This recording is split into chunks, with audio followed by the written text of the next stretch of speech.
UP board का most important question जो हर साल एग्जाम में 6 नंबर में पूछता है दोस्तों। यह प्रश्न अगर आप यूपी बोर्ड का पेपर देने वाले हैं तो ये प्रश्न आपको पढ़ के जाना पड़ेगा, क्योंकि ये क्वेश्चन 6 नंबर में हर साल प्रश्न पूछता है दोस्तों। और ये सदिश से लिया गया है, वेक्टर से क्वेश्चन लिया गया है, मैथ का है, और हर साल इस क्वेश्चन को हम देख रहे हैं, नोटिस कर रहे हैं, हर साल एग्जाम में आ रहा है और 6 नंबर में आ रहा है दोस्तों। तो दोस्तों ये प्रश्न आप अगर अच्छे से ध्यान से देखेंगे आपको बहुत अच्छे से समझ में आएगा। पहले यहाँ पे प्रश्न देखो कितनी बार पूछा है। यहाँ पे 2016 में पूछा है, 17 में, 18 में, 20 में, 25 में पूछा है। ये वेरी वेरी इंपॉर्टेंट क्वेश्चन है दोस्तों, जो कि 6 नंबर में एग्जाम में देता है। यहाँ पे देख सकते हैं, अगर आप थंबनेल देखकर समझ ही गए होंगे, देख लीजिए, क्लास 12 का यूपी बोर्ड का क्वेश्चन है। इस क्वेश्चन को हम बहुत शानदार ट्रिक से बताने वाला हूं, बहुत सिंपल ट्रिक से। आप देखेंगे तो आपको बहुत अच्छे से समझ में आएगा, आप एग्जाम में अच्छे से कर पाओगे। ठीक है, तो चलिए, बहुत सारे भाई ये प्रश्न आधा अधूरा कर पाते हैं, ठीक है, हम इसको ऐसे तरीके से बताएंगे, आप पूरा पूरा अच्छे से करके आएंगे यहाँ पे। ठीक है, कर एग्जाम में आप अच्छे से करके आ पाओगे। ठीक है, चलो देखो, ध्यान से देखना। यहाँ पे प्रश्न क्या कह रहा है, थोड़ा सा देखिएगा। यहाँ पे प्रश्न कह रहा है दोस्तों, क्या कह रहा है, दो सदिश ए वेक्टर बराबर 2i कैप प्लस जे कैप प्लस के कैप, ठीक है, तथा वी वेक्टर बराबर 3i cap minus 2 J cap plus K cap, A cap है। सिद्ध कीजिए कि, ठीक है, सिद्ध कीजिए कि इसके बीच का कोण 60 अंश है। ये हमें सिद्ध करके देखना है। तो हम इस प्रश्न को कैसे हल करेंगे, बहुत शानदार ट्रिक से बताने वाला हूं। तो देखिए, सबसे पहले आपको क्या करना है इसमें, ठीक है, यहां पे हम लिखेंगे सबसे पहले क्या, हल। ठीक है, वन क्या लिखना है, हल, ऐसे। ठीक है, इसको हल लिख लीजिएगा। पहले जो जो दिया है उसको उतार लीजिए। ए वेक्टर दिया है तो ए वेक्टर उतार लीजिए, क्या दिया है, 2i कैप, ठीक है, फिर प्लस जे कैप, ठीक है, प्लस 3k कैप, ठीक है, वन, इतना। अब इसके बाद देखना, इतना उतार, अब फिर v वाला भी उतारना पड़ेगा।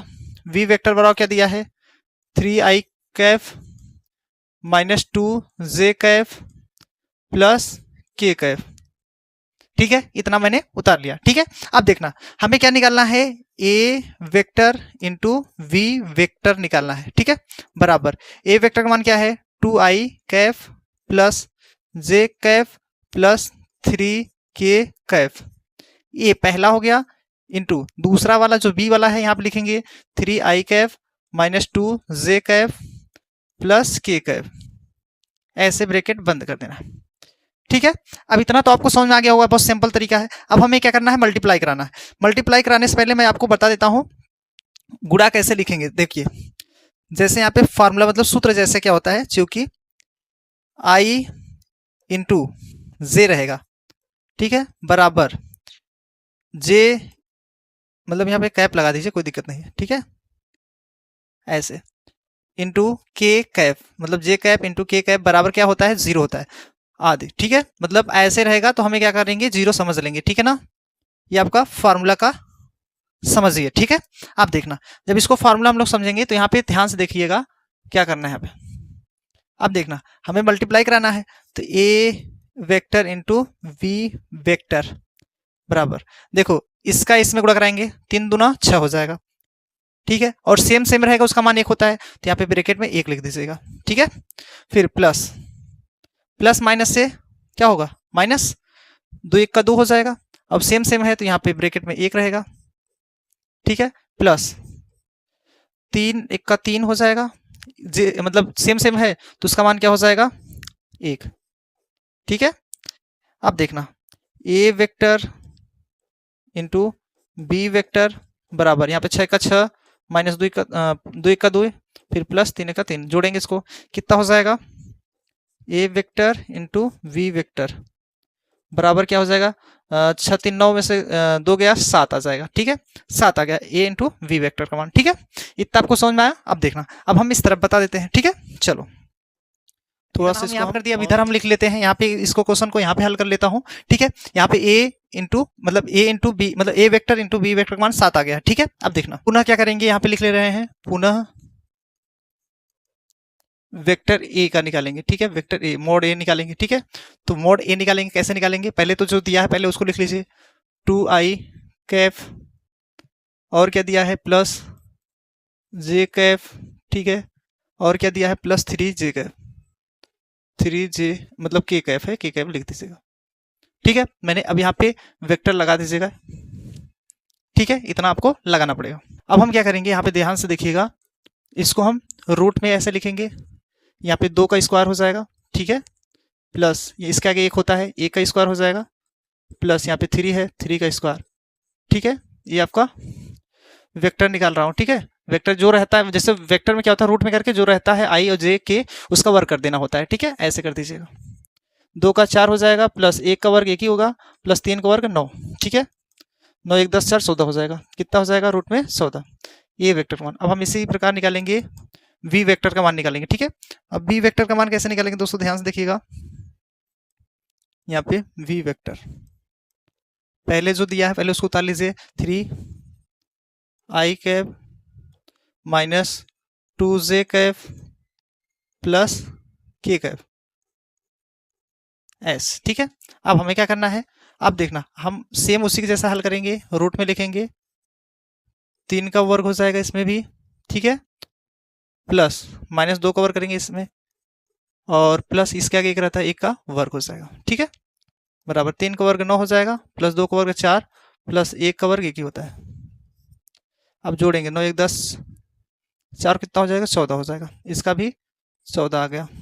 ठीक है, दोनों का 14 14 आ गया। ठीक है, अब देखना, जब ए और बी का मान आ गया, अब हमें क्या करना है, इसके आगे ध्यान से देखिएगा। अब देखना, अगर सदिशों के बीच का कोण थीटा हो, यहां पे लिखिए यदि सदिशों के बीच का कोण क्या हो, थीटा हो। ठीक है, तब फार्मूला क्या होता है, कॉस, फार्मूला मैं दूसरे पेन से लिख दे रहा हूं। ठीक है, कॉस थीटा बराबर होता है ए वेक्टर इंटू वी वेक्टर, ये फार्मूला होता है। ठीक है, बटे मोड में ए हो जाएगा। ठीक है, और मोड में बी हो जाएगा। ठीक है, इतना, ये आपका क्या है, फार्मूला है। ठीक है ना, अब देखना, थोड़ा सा ऊपर कर दे रहा हूं। चलिए, अब हम क्या करेंगे, यहाँ पे ध्यान से देखिएगा, कुछ नहीं करना है, आपको मान बैठाना है। यहाँ पे कॉस थीटा बराबर ए और बी, जैसे ए और बी है ना, ए का मान कितना निकाले हैं, यहाँ पे देख लीजिए। ए और बी का यहाँ पे देखिए 7 निकाले हैं, ए इंटू बी, यहाँ पे देख सकते हैं आप लोग। ठीक है, यहाँ पे देखिए ए, यहाँ से ए वेक्टर वी, मतलब ए वेक्टर इंटू वी वेक्टर का मान 7 निकाले, तो हमें क्या रखना है यहाँ पे 7। ठीक है, तो यहाँ पे हम लिख दे रहे हैं 7 बटा ए वेक्टर का मान कितना निकाले हैं, रूट में 14, वी वेक्टर का मान कितना निकाले, रूट में 14। ठीक है, बराबर 7 यहाँ रहने दीजिए। अब देखो 7 14 में 14 गुणा होगा, रूट हट जाएगा, मतलब 14 ही आएगा। 7 1 का 7 और 7 दूनी 14, मतलब 1/2 आ जाएगा। ठीक है, अब हम क्या करेंगे, जो है देखना ध्यान से, कॉस थीटा बराबर 1/2। ठीक है, अब देखना, इतना हो गया ना। अब हम यहाँ पे क्या करेंगे, ध्यान देखना, ये किसका मान होता है, कॉस 60 अंश का मान होता है ना, कॉस 60 डिग्री का मान होता है। अब इसको हम काट सकते हैं, बट काटेंगे नहीं, थीटा बराबर कितना हो जाएगा, 60 डिग्री। ठीक है, जैसे आप काट भी सकते हो, हम तुम्हें समझाने के लिए क्या करना है, उसे काट दे रहा हूँ। ठीक है, तो थीटा का मान कितना आ जाएगा, 60 डिग्री। ठीक है, तो ये आपका थीटा का मान 60 डिग्री हो जाएगा। ये आपका, यही आपका क्या हो जाएगा, इस क्वेश्चन का आंसर हो जाएगा। ठीक है ना, ये आपका इस क्वेश्चन का आंसर हो गया। ठीक है, अगर आप इतना कर पाते हो तो एग्जाम में आपका जो है 6 अंक जो है पक्का हो जाएगा। ठीक है, तो बहुत सारे भाई हमारे जो गलत कर देते हैं, नहीं कर पाते, तो आपको कैसे करना रहेगा, ऐसे ही करना रहेगा। ठीक है, आपको अच्छे से समझ में आ गया होगा, इसका स्क्रीनशॉट ले लीजिए। आई होप आप लोग अच्छे से ले लिए होंगे दोस्तों। तो दोस्तों कैसा लगा वीडियो आपको, आई होप आपको बहुत अच्छे से समझ में आ गया होगा, और अच्छा प्रश्न था, सिंपल प्रश्न था, और 6 नंबर का क्वेश्चन आता है। ठीक है, तो दोस्तों अगर आप लोग सही अच्छे से समझ में आ गया होगा तो प्लीज एक अच्छा सा प्यारा सा कमेंट कर दीजिएगा। नहीं समझ में आया तो आप मत कमेंट करिए, कोई दिक्कत नहीं। ठीक है, तो मिलते हैं दोस्तों आपको अगली वीडियो में। जय हिंद।